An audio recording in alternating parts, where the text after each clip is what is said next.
Do you believe these mugs are made from cardboard?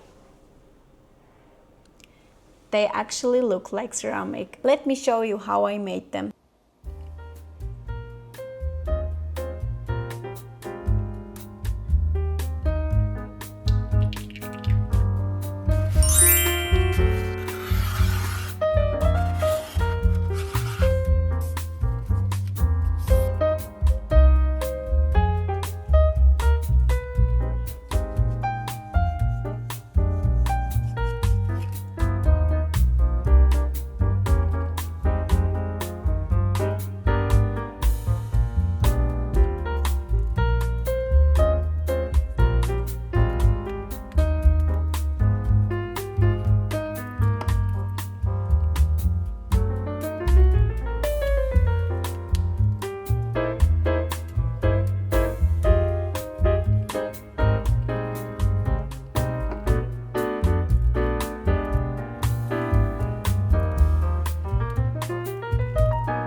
honestly, I really like how they turn it out. If you use UV resin, they can look even more glossy and realistic. Now for the next experiment. I have no idea it will work and I hope I didn't burn the house, but I want to make a polymer clay bread mixing with the baking soda. I heard that you mix the polymer clay with the baking soda, you can create a texture looks like a real bread. Let's test it and see if it actually works or no. And if you haven't seen my last experiment, you can watch it here. And subscribe to staying with me. Thanks for watching. See you in the next week.